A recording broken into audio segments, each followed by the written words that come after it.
Salut à tous chers amis stoïciens et stoïciennes de Motivarium. Je suis ravi que vous soyez là aujourd'hui pour explorer ensemble un sujet qui nous concerne tous. Comment surmonter les déceptions grâce à la sagesse des stoïciens. Avant de rentrer dans le vif du sujet, j'aimerais vous poser une question.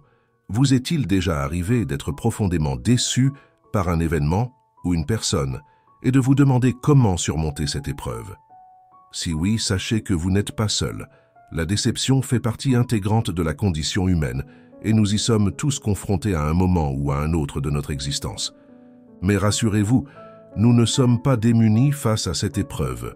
Il existe en effet une sagesse intemporelle qui peut nous aider à y faire face avec plus de sérénité et de résilience, celle des philosophes stoïciens. Les stoïciens, dont les plus célèbres représentants sont Sénèque, Épictète et Marc Aurèle, cherchaient à atteindre la sagesse et le bonheur en cultivant la raison, la vertu et la maîtrise de soi. Leur objectif était de vivre en accord avec la nature et d'accepter sereinement tout ce qui arrive, y compris les événements contraires et les déceptions. Pour eux, ce ne sont pas les choses en elles-mêmes qui nous troublent, mais les jugements que nous portons sur elles. En apprenant à changer notre regard sur les situations, nous pouvons donc diminuer notre souffrance et retrouver notre équilibre intérieur. Cette sagesse millénaire est plus que jamais d'actualité dans notre monde moderne, où les occasions de déception se sont multipliées avec la pression sociale, la culture de la performance et les attentes parfois irréalistes que nous plaçons en nous-mêmes et en les autres. Dans cette vidéo, je vous propose donc d'explorer comment les principes stoïciens peuvent nous aider concrètement à mieux affronter les déconvenues de la vie. Nous allons procéder en 3 étapes. D'abord, nous tâcherons de comprendre les causes profondes de la déception. Ensuite, nous verrons comment changer notre perception des événements pour diminuer leur impact négatif. Enfin, je vous présenterai des exercices pratiques issus de la tradition stoïcienne à mettre en œuvre au quotidien pour cultiver la résilience et la sérénité. Alors, êtes-vous prêt à en apprendre davantage sur la puissante sagesse des stoïciens et à l'appliquer dans votre vie? Si oui, c'est parti. Commençons par explorer les racines de la déception. Selon les stoïciens, elle ne surgit pas de nulle part, mais prend sa source dans nos jugements erronés et nos attentes irréalistes. Comme le souligne brillamment Épictète, philosophe stoïcien du 1er siècle, ce qui trouble les hommes, ce ne sont pas les choses, mais les jugements qu'ils portent sur les choses. Prenons un exemple concret pour illustrer ce principe. Imaginez que vous postuliez pour votre emploi de rêve, celui pour lequel vous avez travaillé dur pendant des années. Vous passez l'entretien, confiant dans vos compétences et votre expérience. Mais quelques jours plus tard, vous recevez un appel vous annonçant que vous n'avez pas été retenu. Voilà une situation classique de déception professionnelle. Que s'est-il passé ? Vous aviez placé de grands espoirs dans ce job, vous vous imaginiez déjà en train de décrocher le poste et de réussir brillamment. Bref, vous aviez des attentes très précises et élevées. Le refus a donc créé un décalage brutal entre vos projections mentales et la réalité, engendrant frustration et abattement. Un autre exemple ? Admettons que votre meilleur ami, celui que vous connaissez depuis l'enfance et en qui vous avez une confiance absolue, vous trahisse en révélant un secret intime que vous lui aviez confié. Là encore, votre déception sera à la hauteur de vos attentes déçues. Vous le croyez loyal et digne de confiance, et cette trahison remet en question l'image que vous vous faisiez de lui et de votre amitié. On pourrait multiplier les exemples à l'infini, qu'il s'agisse d'une rupture amoureuse douloureuse, d'un examen raté, malgré de longues révisions, ou d'un projet créatif qui n'aboutit pas. À chaque fois, le mécanisme de la déception est le même. Nous entretenons des attentes, des croyances sur la façon dont les choses devraient se passer. Et lorsque la réalité ne correspond pas à ces projections, nous souffrons et nous nous sentons floués. Mais creusons encore un peu. D'où viennent ces attentes qui nous font tant de mal? Souvent, de notre désir de contrôler ce qui ne dépend pas de nous.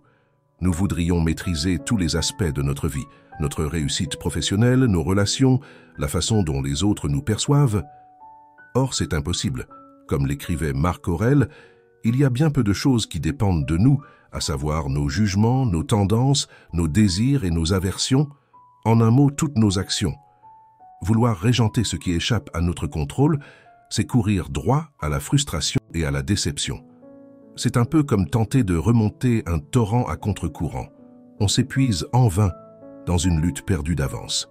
Ce constat peut sembler dur, mais il est en réalité très libérateur. Car si nous ne pouvons pas toujours choisir ce qui nous arrive, nous avons en revanche le pouvoir de choisir comment y répondre. Les événements extérieurs sont comme des balles qu'on nous lance. Certaines sont douces, d'autres plus dures ou blessantes. Mais une fois la balle lancée, nous avons le choix de l'attraper ou de la laisser passer, d'y réagir avec calme ou de nous énerver. Notre liberté réside dans cet espace entre le stimulus et la réponse, aussi infime soit-il. C'est là que se situe notre marge de manœuvre pour transformer les déceptions en occasion de grandir et de progresser. Comme le résume cette citation puissante d'Épictète, « Ce n'est pas ce qui arrive qui compte, mais la façon dont tu y réagis. » Facile à dire, certes, mais comment s'y prendre concrètement? Passons maintenant à la deuxième étape pour le découvrir. Vous vous dites peut-être « D'accord, j'ai compris que mes attentes et mon désir de contrôle étaient à l'origine de mes déceptions. Mais comment changer cela concrètement? » Eh bien, c'est là qu'intervient le cœur de la sagesse stoïcienne, la modification volontaire de notre perception. Pour les stoïciens, tout ce qui arrive, même les événements qui nous contrarient, fait partie intégrante de l'ordre du monde. Rien n'est dû au hasard. Comme l'exprime magnifiquement Marc Aurèle dans ses Pensées pour moi-même, tout ce qui t'arrive t'est destiné de toute éternité, et l'enchaînement des causes avait, de toute éternité, tissé ensemble, et ta substance et cet accident. D'accord, ça peut paraître un peu abstrait dit comme ça, non? Mais cette vision a quelque chose de profondément rassurant et apaisant. Elle nous invite à considérer que même les déconvenus ont un sens, une raison d'être qui nous échappe parfois sur le moment, mais qui s'éclairera avec le recul. Prenons un exemple tout bête. Vous aviez prévu un pique-nique en forêt avec des amis, mais le jour J, il se met à pleuvoir des cordes. Déception. Vous pestez contre la météo qui contrecarre vos plans. Mais si vous adoptez la perspective stoïcienne, vous vous direz que cette pluie a une fonction dans le grand cycle de la nature, qu'elle est nécessaire pour nourrir les arbres et les plantes, même si elle tombe au mauvais moment pour vous. Peut-être que ce contretemps vous permettra de proposer une activité imprévue et fédératrice à vos amis, comme un jeu de société au coin du feu. C'est toute la philosophie de l'amor fati que Nietzsche a reprise des stoïciens. Cette locution latine signifie littéralement « l'amour du destin ». Il ne s'agit pas de se résigner passivement, mais d'accepter activement ce qui advient comme si nous l'avions voulu, car d'une certaine façon, cela fait partie de notre chemin de vie. Écoutez cette citation puissante de Marc Aurèle. « Ce qui s'oppose à toi te soutient. Les obstacles sur la route deviennent la route. » Audacieux comme concept, n'est-ce pas? Et si les embûches avaient quelque chose à nous apprendre sur nous-mêmes? Et si, au lieu de les rejeter, on pouvait les embrasser comme des tremplins pour progresser? Revenons à notre exemple de déception professionnelle évoqué tout à l'heure. Votre candidature a été rejetée, vous avez raté cette opportunité que vous désiriez tant. Sur le coup, le choc est rude. Mais en y réfléchissant, peut-être que ce poste ne vous aurait pas convenu sur le long terme, qu'il ne correspondait pas vraiment à vos valeurs profondes.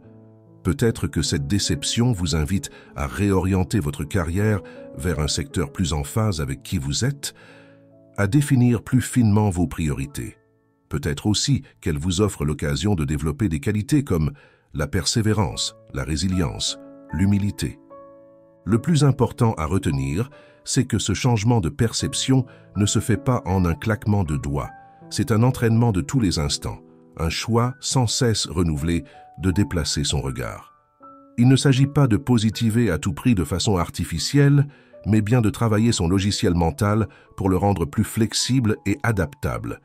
Et pour cela, l'astuce est de se focaliser sur ce qu'on maîtrise réellement, c'est-à-dire nos pensées et nos actions, plutôt que sur les circonstances extérieures.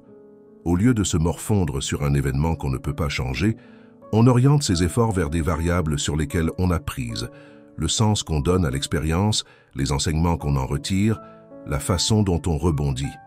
Je vous sens plein de bonnes résolutions, mais aussi un peu dubitatif. Oui, dans la théorie, c'est très beau tout ça. Mais comment s'y prendre au quotidien? Pas de panique, les stoïciens ont pensé à tout. Ils nous ont légué des exercices pragmatiques et concrets pour muscler notre mental et incorporer petit à petit cette philosophie dans nos vies. Vous voulez les connaître? C'est ce que nous allons voir tout de suite. Sans plus attendre, plongeons dans la boîte à outils des stoïciens. Ces sages de l'Antiquité ne se sont pas contentés d'élaborer une philosophie théorique. Ils ont aussi développé des exercices pratiques pour l'ancrer dans le réel. Voici un échantillon de 5 techniques puissantes que vous pouvez adopter dès aujourd'hui. Commençons par l'exercice du matin. Au saut du lit, avant même de consulter votre téléphone, prenez quelques instants pour visualiser les contrariétés potentielles de la journée. La réunion avec ce collègue un peu pénible, les embouteillages probables sur la route, ce rendez-vous chez le dentiste que vous appréhendez, anticipez ces désagréments et préparez-vous mentalement à y faire face avec calme et détachement. Vous pouvez même pousser le bouchon plus loin et imaginer carrément le pire, la panne de réveil, le dentiste sadique, le patron qui vous vire. Non par masochisme, mais pour relativiser vos soucis réels. Vous constaterez par contraste que votre vie est plutôt cool, et cela vous rendra plus résilient. Le soir venu, place à l'exercice de la rétrospective. Avant de vous coucher, passez votre journée en revue comme si vous visionniez un film dont vous êtes le héros. Identifiez les moments où vous avez réagi de façon excessive à des déconvenues. Le coup de klaxon rageur dans les bouchons, la remarque cinglante à votre ado qui fait tomber son assiette, la déception de ne pas avoir bouclé votre to-do list. Observez ces réactions sans vous juger et réfléchissez posément à ce que vous auriez pu faire de mieux. Était-ce si grave? Quelle attitude aurait été plus appropriée? À côté de cela, repérez aussi 3 choses positives, petites ou grandes, pour lesquelles vous êtes reconnaissant. Le sourire d'un passant, un délicieux déjeuner, un moment de complicité avec votre moitié. Cultiver la gratitude est un remède puissant contre l'amertume et la déception. Autre outil précieux, l'écriture. Inspirez-vous de tous ces brillants philosophes qui, comme Sénèque et Marc Aurèle, tenaient leur journal. Couchez sur le papier ou dans votre appli de notes vos réflexions, vos progrès, les citations qui vous ont tapé dans l'œil. Profitez de cet exutoire pour décharger vos émotions négatives et prendre du recul. Comme le dit si joliment Sénèque, la plume met de l'ordre dans l'esprit. Cet exercice atténue la charge émotionnelle des déceptions, aide à y voir plus clair et vous permettra de mesurer votre cheminement au fil des pages. En pleine tempête émotionnelle, difficile de prendre de la hauteur, n'est-ce pas? Voici une astuce imparable pour garder son sang-froid dans ces moments-là, la respiration consciente. Dès qu'une contrariété survient, au lieu de monter dans les tours, offrez-vous une pause pour respirer profondément par le ventre. Concentrez-vous sur les sensations de l'air qui entre et sort de vos narines, du mouvement de votre cage thoracique. Visualisez vos émotions comme des nuages qui traversent le ciel de votre esprit. Elles apparaissent, changent de forme et finissent par se dissiper.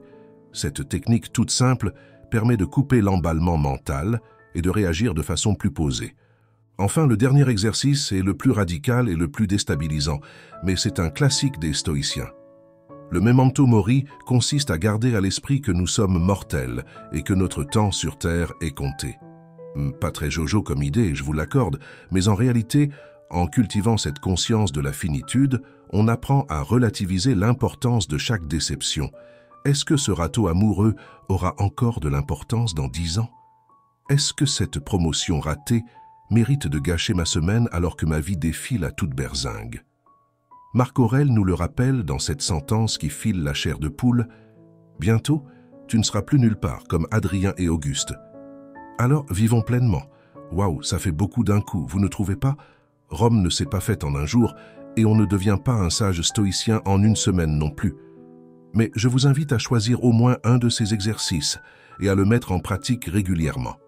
Comme un sportif qui sculpte ses muscles à la salle de gym, vous développerez progressivement votre force mentale et votre résilience face aux déconvenus. Parce que oui, les déceptions continueront à faire partie du tableau, mais vous aurez appris à les accueillir avec plus de philosophie, à en tirer des leçons, à rebondir même dans l'adversité. Et n'est-ce pas là le plus beau des arts de vivre? Je voudrais conclure en vous proposant une petite expérience. Pensez à une déception récente que vous avez vécue, petite ou grande. Prenez quelques minutes pour l'observer à la lumière de ce qu'on a exploré ensemble. Comment cette déception est-elle née? De quelles attentes? Quel jugement avez-vous porté sur la situation? Comment pourriez-vous modifier votre regard? Que pouvez-vous apprendre de cet épisode? Quelle attitude adopter pour l'avenir? Voilà de quoi alimenter votre réflexion et passer à l'action. J'espère sincèrement que ces pistes vous aideront à apprivoiser le grand fauve de la déception. Et si le sujet vous passionne, je vous invite à poursuivre l'exploration. La tradition stoïcienne regorge de trésors de sagesse, que ce soit dans les écrits de Sénèque, Épictète ou Marc Aurèle, ou dans les interprétations contemporaines de philosophes comme Massimo Pigliucci ou Ryan Holiday. Qui sait, peut-être qu'en creusant, vous trouverez d'autres clés pour mener une vie plus sereine et plus substantielle. C'est tout pour aujourd'hui, chers amis. N'hésitez pas à partager en commentaire vos retours d'expérience et vos réflexions sur le sujet. C'est toujours un plaisir d'échanger avec vous et de voir émerger une petite communauté de philosophes du quotidien. Oh, et si ce contenu vous a plu, n'oubliez pas de vous abonner à la chaîne et d'activer les notifications. Les stoïciens ont plus d'un tour dans leur sac et j'ai hâte de partager leurs astuces avec vous. Alors à très vite.